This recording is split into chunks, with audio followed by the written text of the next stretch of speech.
Hey everyone, Speaker Insight here, Kelly here. There's no Helena, but don't worry, we have the lovely Michelle Carville joining us today. So I will be looking around the page, answering comments, putting everything in, trying to do everything myself because I don't have the lovely Helena here today. She's actually away on a voice coach workshop with the Connection Hub member Judith Quinn. So I'm sure we'll hear and see a lot about that when she comes back. But in the meantime, please put any comments that you've got and I will do my best to answer and have a conversation and do tech. Hey Beth, I'm not going to say hello to everyone joining. It's going to do a big blanket hello and then I don't have to do that at the same time. So we always start our Facebook Lives with what's the buzz in your business, where we tell you about what's been going on in our world and we want you in the comments to tell us what's going on in your world. Just to get you in the habit to always be interesting, always have something to talk about when people are asking, how's your business going? And last week we had an amazing Connect and Create workshop. It was our second one, another full packed, amazing members connecting, getting stuff done while having fun. So we look forward, we're going to be opening up the next one, which will be on January the 9th. So join the Connection Hub, which I'll put a link to in the moment if you're not part of our members group, and you'll get notified when that goes. And our second bit of news is that we have our Speaker Insight retreat coming up. It's actually 4 weeks today. So November the 16th. I know Michelle's actually been on one of our Speaker Insight retreats.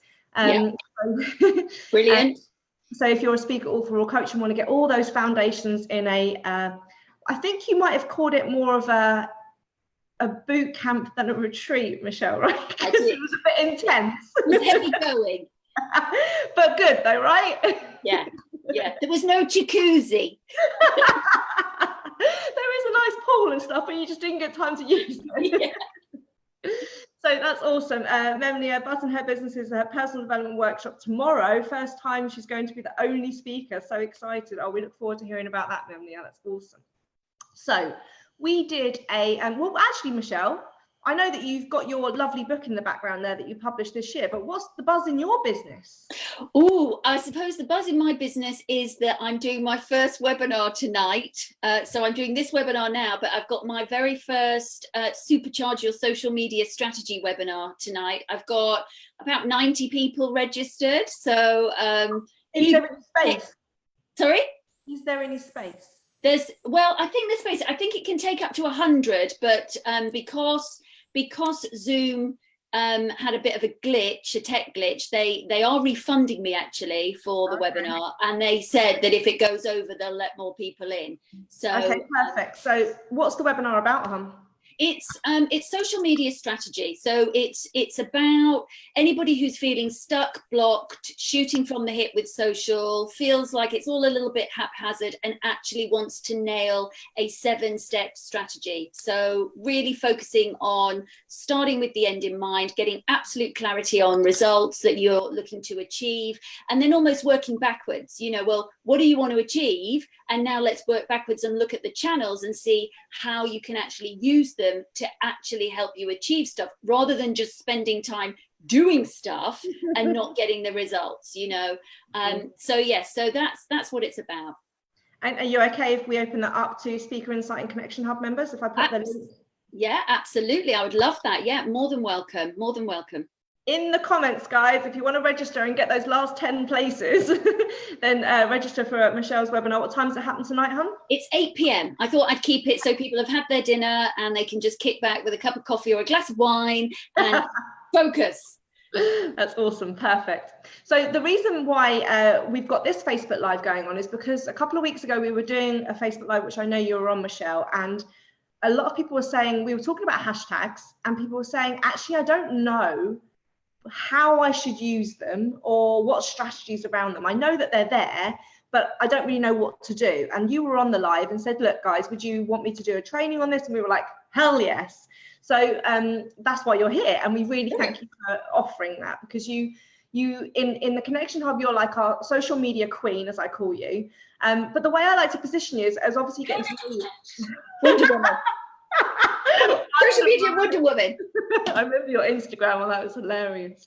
But is the way that I position you is that you guys even though you can do Facebook advertising and all that type of stuff, what your agency is really good at is engaging in conversations that matter. So you help people get their radars, their listen out to what should they be involved in, and your agency basically helps them be involved in the conversations that work and that get that result and get that engagement. And hashtags is a massive part of that, isn't it? It is. It is, yeah. I mean, because it is all about, you know, if you think about social, it's a social endeavor, isn't it? You know, it's not just about the advertising. It's not just about, it's actually about having the conversations. And in order to have those conversations, you've got to monitor where those conversations are happening. You've got to monitor who's saying them. You've got to monitor what's going on around them. And so hashtags are, as we'll go on to talk about, you know, are kind of multi-purpose, and they're not complex, but I can understand why people still get a little bit bamboozled, because you can now use them on all the platforms, and just like all the platforms behave differently and have their different purposes and uses, the hashtags on the platforms therefore behave slightly differently and have their different purposes and uses. So it is, you know, I've been training a long time in social media, and in fact, I wrote a whole module around what is a Twitter hashtag, you know, what is a hashtag and how do you use them, demystifying hashtags, because there was always so much confusion. So 10 years later, they've just evolved, you know, and yeah, there's still confusion. So I'm here to learn today, because we do use hashtags mainly in our group.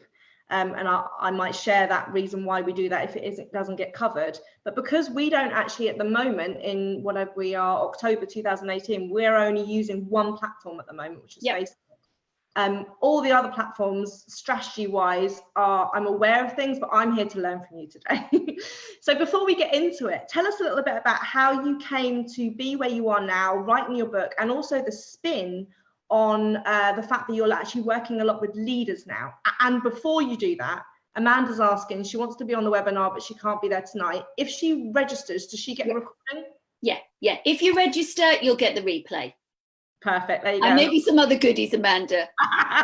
Get one of those 10 spots. Okay, so tell us a little bit about your journey, Michelle. Okay, so oh gosh, well, I won't give you the whole history, so quite potted, but I started off in advertising, came to London to work in advertising for Saatchi's, and very quickly after a couple of years realised that whilst I loved the marketing and the advertising and the campaign side, I didn't really like the advertising world that much. I wanted to get right into the client side and have those conversations. Yes. So I moved more into the marketing and worked for a consultancy, helping them to basically market their businesses.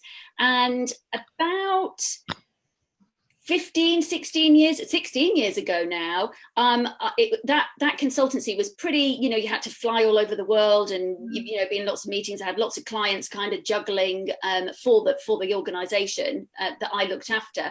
And I wanted to take some time out, have children, blah, blah, blah. So I did. And during that period, clients came to me and said, well, if you ever go on your own, we'd still love to work with you, you know. And so I naturally then, around my children, started doing a few hours here and there, a couple of days a month, as a marketing consultant, still doing what I was doing, helping people to grow their businesses, market their businesses, be very objectively driven. And of course, at that time, digital was starting to emerge, social was just starting to emerge. And because I had time on my hands, I could really kind of get immersed into these technologies. And I had clients that were willing for me to say, oh, can we experiment a little bit over here with that? So I started to learn quite quickly, and not many people in the UK were doing that. And then there came more of a demand for me to be helping organizations, more of a demand for me to train individuals. So for about 5-6 years, I just trained and consulted for, I mean, literally, it must be over 5,000 people. I've kind of been through my training processes, and speaking, you know. And then of course it was like, you got all this knowledge, you should write a book. So I did. I wrote The Business of Being Social, which is strategies for any business, and it's still a great book. It still sells, you know. and then we were asked to do a second edition, and then, you know, I started to see, of course, what starts to happen when marketeers and get their hands on everything. It can get not just marketeers, the advertisers and the affiliates, they get their hands into these channels and start saying, how do we really get everything out of them and squeeze them to the last nth? And of course, you start to see these wonderful conversational, social, organic, direct, transparent, and real world conversations start to become advertising channels, you know. It's just completely commercialized. And so that, you know, so I am fighting the kind of fake social corner to eradicate that, and trying to keep social as organic as it possibly can. And there's a lot of people that feel like me, you know, I'm not on my own. And there is almost paid social, which is separate, and organic social, which can still have some paid action elements to it, but it's not just pure programmatic and numbers and analytics. You know, there is the human aspect to it and the real social aspect to it. So that led me to do quite a lot of work with marketeers.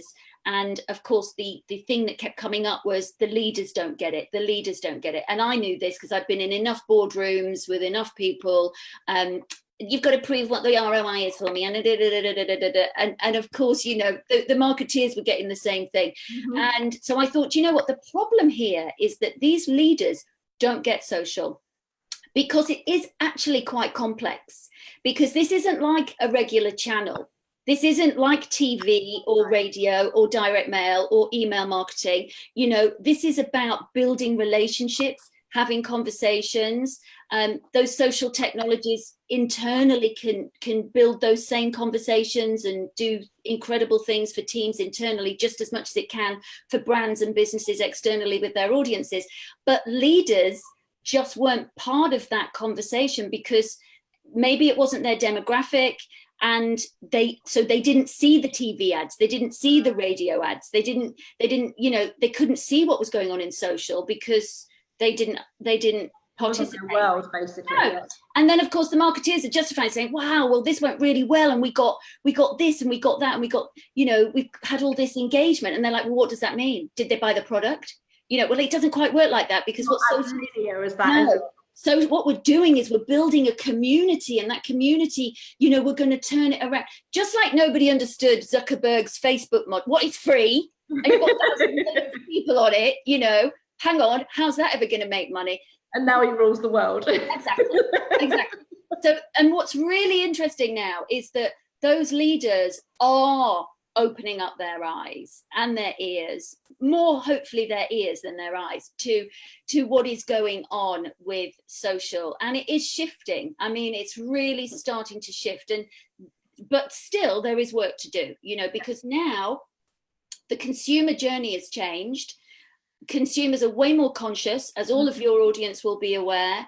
The choice to buy, basically. Yeah, we can do our own research. We actually, you know, if a brand doesn't stand for our values, we're kind of voting with our feet and not buying it. And so you need to start to make friends with these organizations, and a lot of the trust comes from those at leadership level. And I think that's one of the things when you've got CEOs of companies where they hide behind their board and they hide behind their brochures and their websites.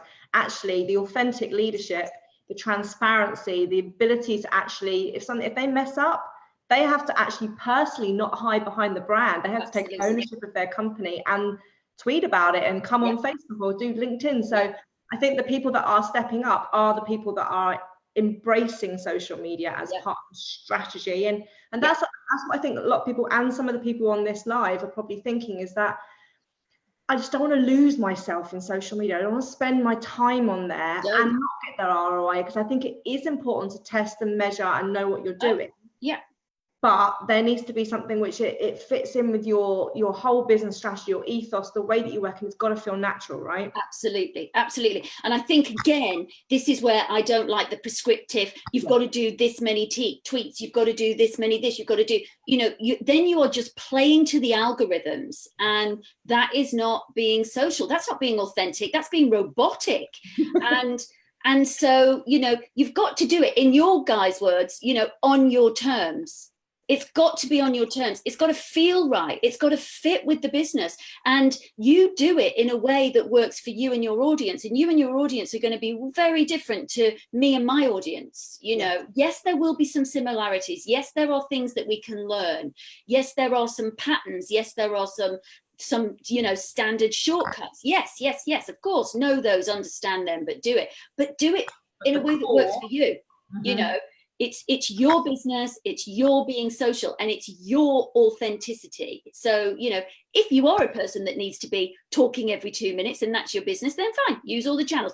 If you don't, then use it in a way that works with you. But even if you're not doing it as a leader, boy, oh boy, do you need to know about it, and do you need to allow your marketeers to be mobilized, and not just your marketeers, but everybody else within your business to be mobilized to embrace it and understand the power that these channels have. Because it's those two little words, social media, really don't do justice to the complex web of social technologies and social communications. I mean, it's way bigger than anything else that I think we've ever seen in marketing. Yeah, and I think that's why a lot of people are joining the live and stuff, because they're feeling overwhelmed. So I know that Bethan and Amanda have joined your webinar for tonight, so that's 2 places down. And Vince, fantastic, amening you to what you're saying about agencies and what's going on. So let's talk about hashtags a little bit. Let's just go into what you think the main reasons we have hashtags, the main usage for them. How can people on the live actually use hashtags to their benefit? Yeah, I mean, to keep it really simple, and I think that's all you need to do with hashtags, is that they were designed really as a means to centralize conversations. They're like a way of, you know, they're a tag. They're like a search tag. So, you know, if I type in hashtag social CEO, anybody that's talking around social CEO, I'm going to be able to see who they are. I'm going to be able to see the conversations going around that. I'm going to be able to see who's influential, which content is working, which isn't. And if I wanted to get my content under the noses of those people that might also be, then I would be adding that hashtag to my communications to ensure that my communications joined that conversation.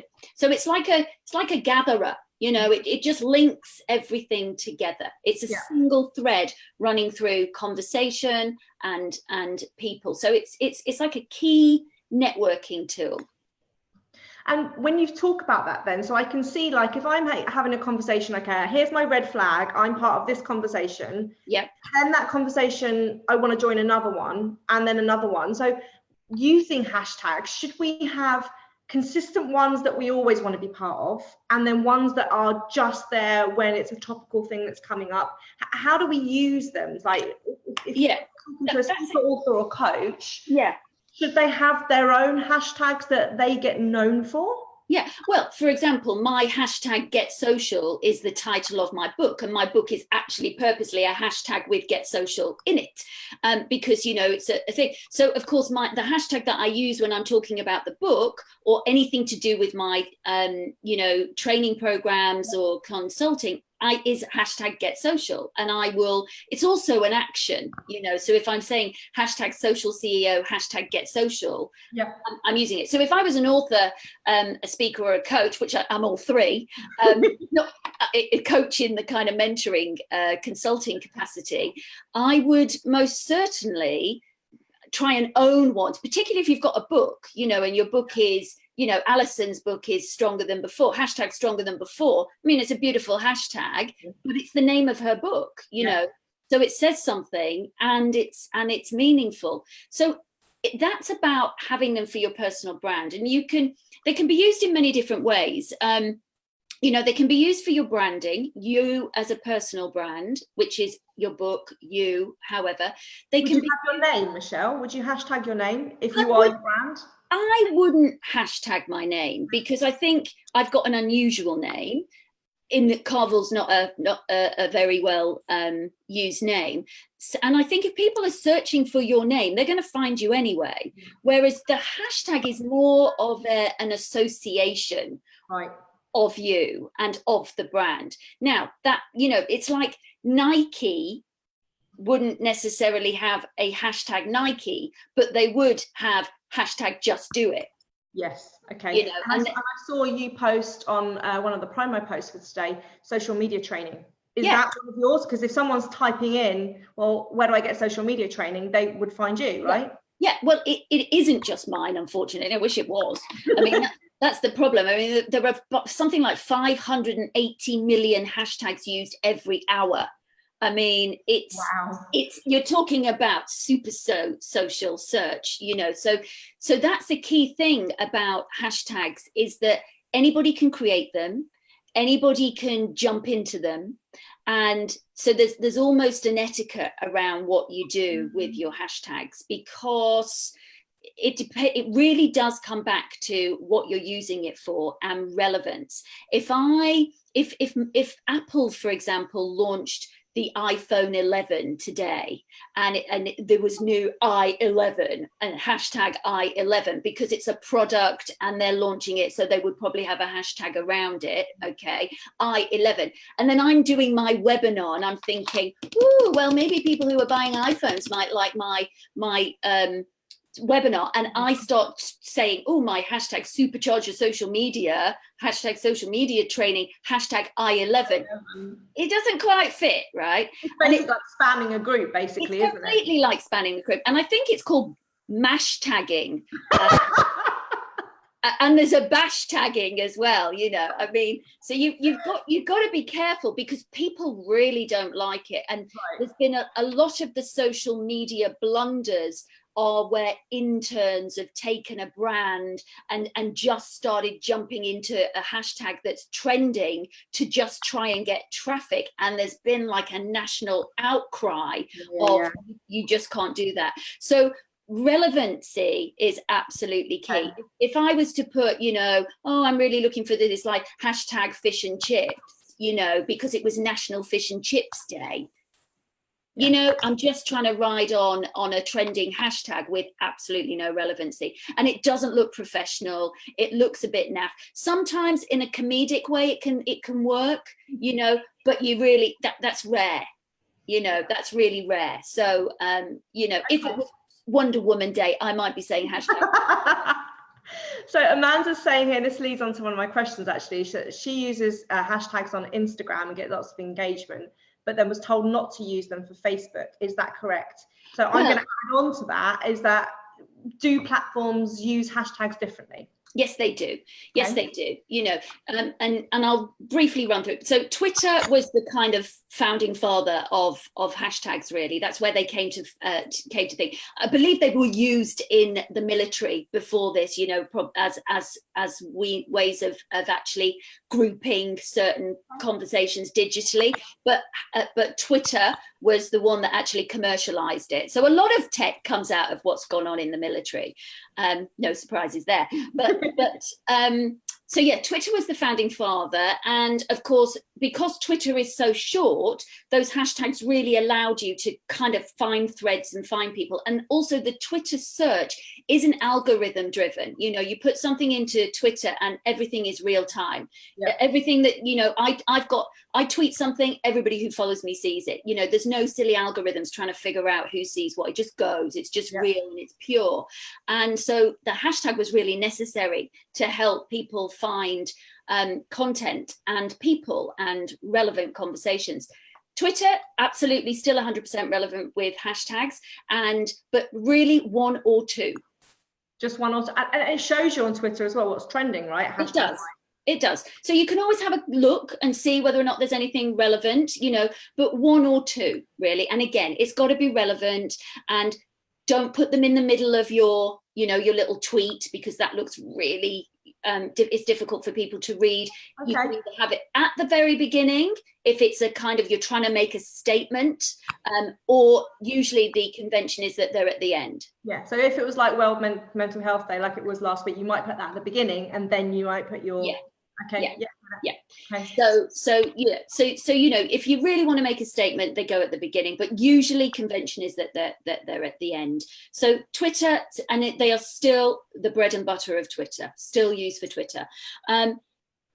Facebook, I'll get onto Instagram, because Instagram, of course, is the the queen and the king and the everything of hashtags. You know, you can have up to 30 hashtags on Instagram, and people, you know, there's been a lot of toing and froing of, oh, should you use 30, shouldn't you use 30, should you do this? We've done so much testing on how many hashtags should you use. I mean, I actually tested it in the group as well, and got different people to do different types of changes when the algorithms changed, and it still seems that the more hashtags you use, the more engagement that you get. But even up to 30. Even up to 30, but that can start to look a bit spammy. So what people do is that there's a kind of rule of thumb where it was optimized on the hashtags, that you have hashtags that are very broad, hashtags that are kind of middle broadish, and hashtags that are very niche. And it might be that in your original post, you use a blend of these, and the blend is 10, 10, 10.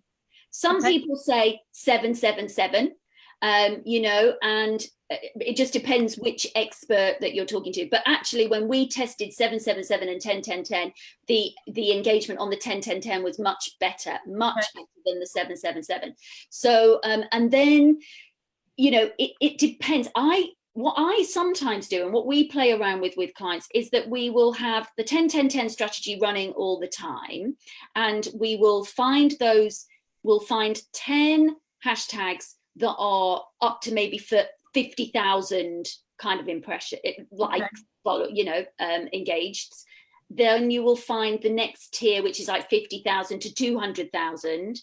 And then the next tier, which is 200,000 to 2 million, you know, the really big ones like, you know, Friday Feeling or whatever, you know, that are just. I'm sure something like inspirational speaker would be something that's massive, right? Yeah, but what it might have is inspirational speaker might be 500,000, but what it might have is inspirational speaker UK might be 50,000, and actually that might be more relevant, because you might trend, and of course you're more likely to get picked up for trending on niche terms than you are on these big, huge ones that everybody is using.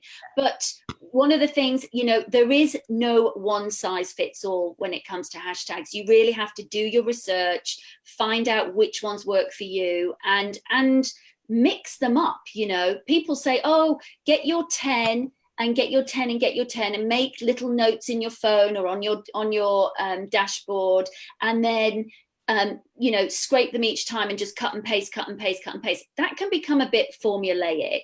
And the thing with hashtags is they pretty much change daily, definitely weekly on Instagram as to how things are working. So you might be missing out on something that is really good for you if you're just sticking to the standard ones. So yes, have a copy and paste tactic, but don't stop looking at, well, what are the top results that are coming up on Instagram, and what should I be doing? So when you do a search on just as you go into the search bar on Instagram, you can actually put in any word and up will come all the relevant hashtags, and then you can see how many, and you can think, oh, that one's got 50, I'll go for that. That was 500,000, that can go in my big one. These seem relevant. You can even follow hashtags on Instagram, so you see the content that is going on within that hashtag. So, you know, I follow Social CEO, which is quite a sleepy hashtag on Instagram at the moment. And they haven't read your book, hon, that's why. No, exactly. Yeah, that's right. And so, you know, but it's really good for me to see the conversations that are going on, who's saying them, who they're following, you know, so it's a nice piece of research as well as useful for you to be jumping into those conversations. And in Instagram, obviously this is when you're putting pictures and stuff up, but what about, would they put a hashtag or one hashtag in their bio, the one that they're like, would that be searched for? Is it worth it? It's not, it depends how niche it is, you know. I mean, I think I have hashtag get social in my bio. And it's just a one thing because it's the book and it's me, and it kind of fits. Evergreen, isn't it, as well? It's evergreen. So yeah, have it there. And it's, you know, it's just a kind of best practice. I don't know how effective they are actually when it comes to searching in the bio, because they, you know, how strict Instagram are about bio information, not really getting blurred. And, you know, even if you've got your 10,000 followers, you know, there's still restrictions. So, but it is worth doing because it looks nice, you know. It kind of fits with the platform. So I know we're getting lots of people sharing resources. Obviously, Vince, we know Vince. Vince has loads of tools. Yeah. What to do, and Brett's sharing. I've got a question from Katie. How effective are hashtags in your experience for creating an ROI on the time spent figuring out which are the best and when to use them? That's the bit I've struggled with so far. I've been playing with not using them in other than on her own. She's a social media expert, you probably saw. Well, I would say, what was her name, Katie? Katie Brockhurst, yeah, you might have seen her social media, the Facebook Live we did a couple of weeks ago. I would say, I mean, getting down to the ROI, it all depends on, I mean, it depends, it's almost the working backwards, you know, well, what are you trying to achieve? The thing that's going to happen with Instagram is it's more about you getting more engagement, more followers. So if that was your measurement, then you'd be measuring, you'd say, okay, well, if I use this suite of hashtags, is it improving my following? Is it improving my level of engagement? It might be that you are,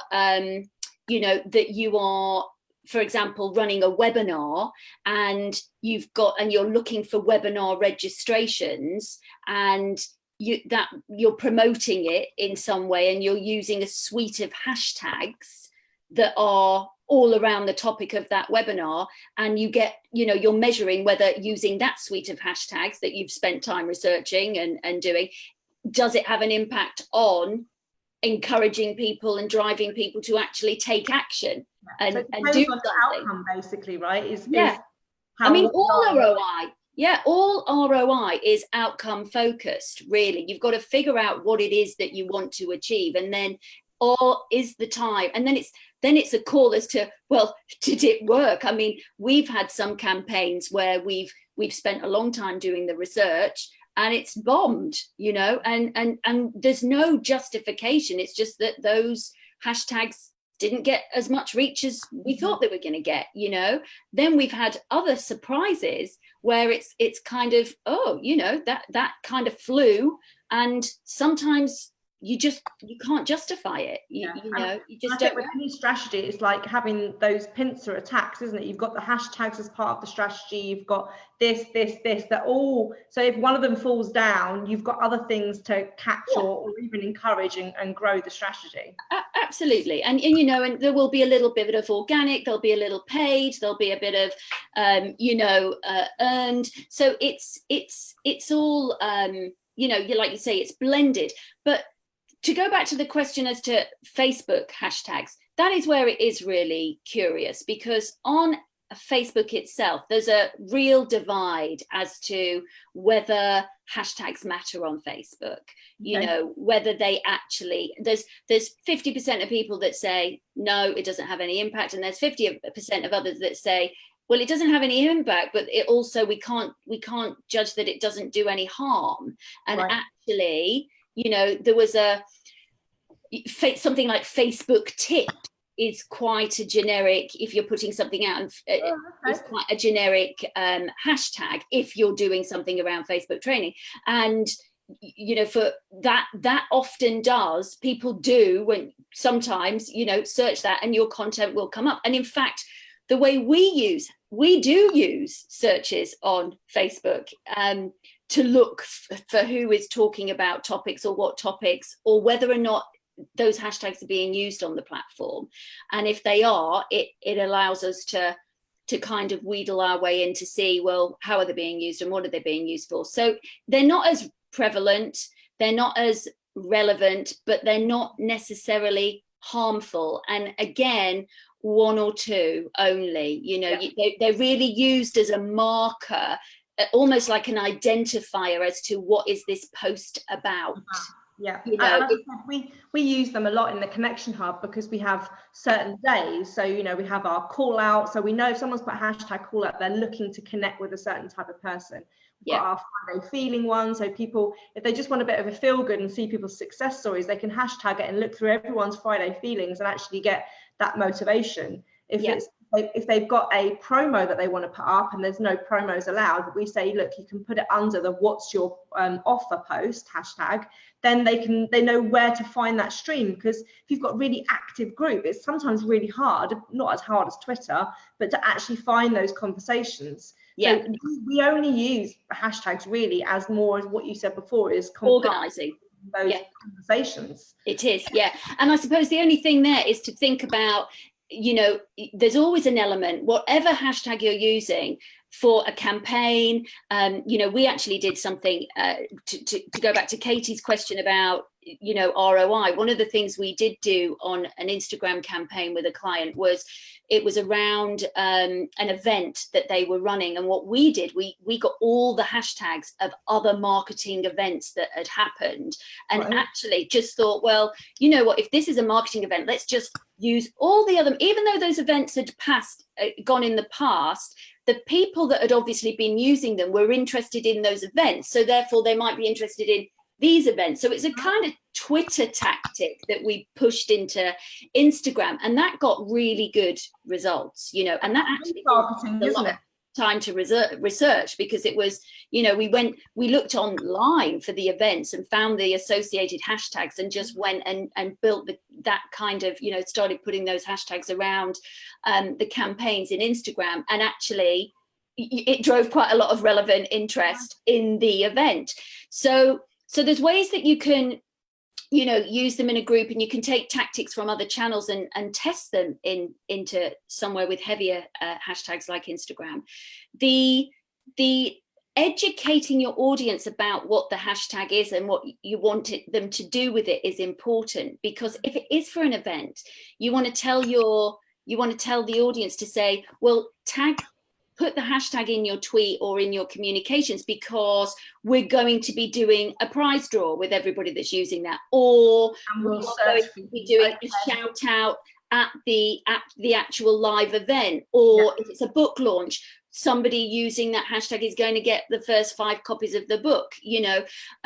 So it's about giving them a reason as to why they use it. So similarly with the group, Kelly, you know, you'll be saying, if you've got a request, do hashtag call out. If you've got a tech issue, hashtag tech, you know, if you've got a this, do that. But they need to know, because what can happen is you can get into a whole directory of hashtags that don't mean anything to anybody, because nobody really understands the core ones. And I have seen in groups a kind of hashtag directory where it's kind of like, this is for this, this is for this, this is for this. We do that on our welcome post and in our group rules. We have this is when you do this and when we put it out. So perfect. So so there's that aspect, and of course you want to keep them simple. You want to not make them, you know, unusual. I have seen some really crazy hashtags, which is, you know, is it 18, is it 2018 for an event?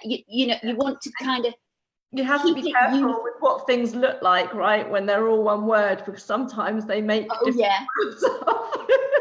seen that before, going, you really shouldn't have put those words together.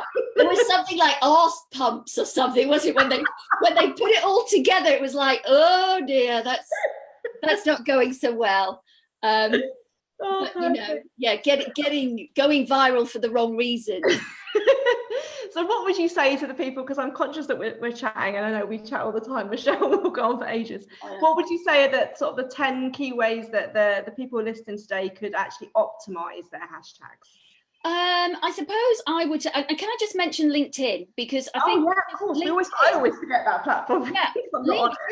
LinkedIn, you know, you can use hashtags on LinkedIn in a similar way, probably more effective than Facebook as a marker for what it's about, as an identifier. But more and more, I mean, I do quite a lot of searching now of hashtags in LinkedIn, and it's quite interesting what it throws up, because you know, I'm finding new people, I'm finding new influencers, I'm finding great content around the topic. So don't forget LinkedIn, you know, don't forget to use LinkedIn. Will now, if you're doing an article or a post, it will recommend a hashtag for you to use, and it comes up with a few down at the bottom for you to choose from. But don't feel pushed into that. It's just its algorithm saying, oh, you've talked about marketing, maybe this is marketing. So it's helpful. Stepping up a bit, isn't it? Oh yeah. And it really is a useful. I've been doing so much more searching in LinkedIn because the LinkedIn search isn't brilliant, actually. Out of the whole of the platforms, LinkedIn is the one that I've always found to be the clunkiest. And so the hashtag for them is really helping, really helping find the right information. So don't forget that. So 10 tips. Okay. Always, number one, be relevant. Always be relevant. Always don't just go bashtagging, mashtagging, putting something in that is nothing to do. Be really relevant. And to be really relevant, number two, you really have to do your research. You know, go and have a look. I'm always one for listening. Before you start doing, go out and have a look. Just do some searches. Get into those search boxes and play around with it and just see what comes up, because that is so enlightening when you see what they actually return. It will tell you whether you want to be part of that or not. Yeah. And if you are creating your own hashtag, you know, I wanted Get Social because it was the title of my book, so I've used Get Social, but Get Social was going on Twitter and lots of other places before I used it. So what I had to make the call on was, am I okay with what's gone before? Yeah, don't want a brand associated with that. No, you know, so you really want to be careful. So do the research, be relevant. What else have I got here? Make sure it's easy to spell, make sure it's easy to remember. Not too long. Not too long. It's got to be easy. It's a great research tool. Social monitoring, I think that, you know, social monitoring, the listening piece is so good. Get on the platforms and have a look at all of the hashtags. Just search for things that are relevant and just see what comes up. And search broad and search really in a really niche way and just see what is out there. And I'm sure there's some tools that have been Smart Hash, Right Tag, Hashtagify Me, Tweet Reach is really useful actually for understanding how far. Hang on a minute. These are software tools. Okay. So I don't know these, so can you just say them slowly again? Smart Hash will give you some ideas.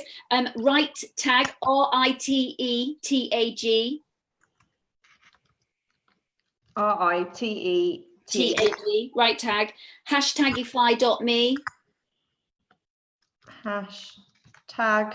What was the next one? It's a terrible name, but hashtag ify.me. Yep.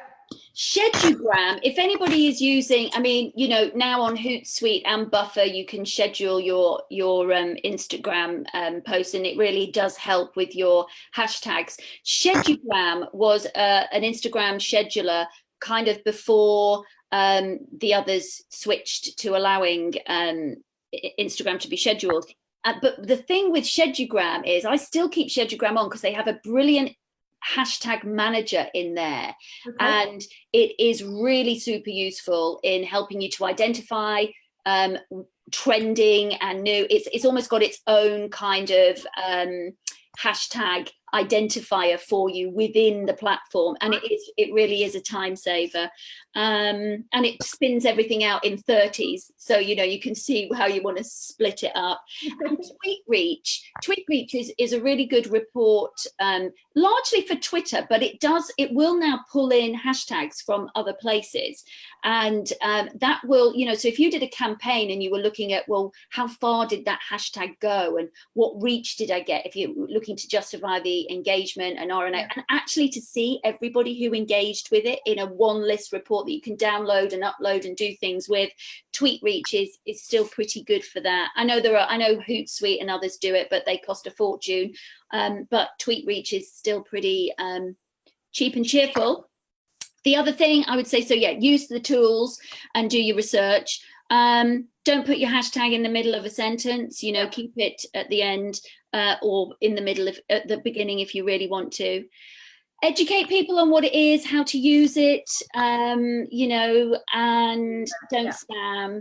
And remember, you know, the win-win-win rule. It's got to be, you know, the whole reason you're putting a hashtag in is So for you to be noticed and for you to be part of other relevant conversations and for that conversation as a whole to be kind of enriched. So, you know, if you keep to that rule, that why you're doing it and it's a win-win-win situation, you're not out there just to try and, you know, it's not just all about you, it's about the conversation. Yeah, you just got to think you're at the party, you've got a big sign saying we're discussing this over here. If anyone wants to come and join, exactly, come to this side of the room. Exactly.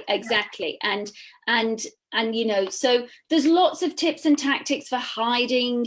You know, Instagram, we could spend a whole hour talking about just putting hashtags on Instagram, because there's just so many different nuances and things that people do, and tips and tactics. But you know, the key is that if you're running a campaign from a strategy perspective, yes, your Instagram is going to be the heaviest from a hashtag perspective, but make sure those hashtags continue, you know, so it's a continuous thing. Even if it's a, you know, an offline billboard campaign with the hashtag, where's that hashtag going to come back to? You know, the landing page has the hashtag broadcast. Your social activities are then talking about the hashtag. The brochures that you give away have the hashtag on it, so that people know that you want them to search. So it's an integrated, it's mainly for integrating and clicking and finding pathways online, but don't discount the fact that it's a whole joined up campaign, and it's a key identifier. I mean, people call events the hashtag, you know, Get Social is my key identifier. I use it offline so people can just put it in and find things online. So don't just think it's totally digital. It can be offline as well, and then bringing people onto digital. So I like that, and I think what I'd encourage all the viewers to do, if they haven't done this already, and I'm now thinking for us, is actually to have that evergreen one, like yourself. The Get Social is actually what you're known for, and it goes through all campaigns. It goes on and offline. It's like a brand stamp for you. Thinking ours might be hashtag on your terms, because that's the thing. So it could be your slogan of your business, it could be the name of your product, but I'd encourage everybody to think what there is and put your evergreen, your brand stamp one in the comments, guys. I'd like to see what everyone's got. If you're watching on the live or on repeat, it would be good to see what your hashtag is. But I think that's a really good thing to actually think about the consistency. How's everything joined up, as you said? Yeah, absolutely. And you know, you could be part of a bigger conversation, or you might be taking a conversation in a different direction, you know, or you might be starting a brand new conversation with a brand new thing. You know, sometimes when people search hashtags and they're not around, they think, woohoo, you know, nobody's using it. Not so much on Twitter and Facebook and LinkedIn, but on Instagram, you have to be careful that it hasn't been banned. Because you know, you think about new hashtags. Think about that. Not Me wasn't around a year ago, was it? And now, so exactly. Hashtag like a girl, you know, and this girl can. You know, these are powerful words that we even say. They're part of our conversation. You know, they're just, you know, oh well, this girl can, you know, is a hashtag, and we do this as part of how we communicate now, you know. So they are. I'm just laughing. Vince has put up his has been as a god. We know that. We all follow that one, Vince. So I'm completely aware, even though Helena isn't here, I am the common denominator. I am the one that talks too much because she's not here, and we're already at like 50 minutes. So I'm going to put the link again to your webinar, darling, because I know that people have been registering as you've been talking, but that's something if people want to learn the bigger strategy, the social strategy, not just hashtags, but how everything fits together. That's the link to join her webinar at 8 o'clock tonight. You can find Michelle in the Connection Hub. Your website detail, you can find her by just putting Get Social hashtag in any of the platforms. Yeah, I'll definitely be all over that one. Or just michellecarville.com, and you will find my events, everything, basically. All sorts. And we encourage you guys, if you're watching this on the catch up, to put questions and comments in. We'll both get back to you not tonight because she's going to be on her webinar, but we'll get back to you as soon as possible. I'll answer it if we can. But we really appreciate you giving us your time and your energy. My pleasure. And we look forward to hearing the results of the webinar. It's going to be good. It's going to be your first one. You're going to be all. I know. I'm embracing it. I've got Wonder Woman on my side. Oh, we look forward to hearing all about it. You are a Wonder Woman. Okay. All right, darling. See you Bye, next time. everybody. Bye, everyone. See you next week.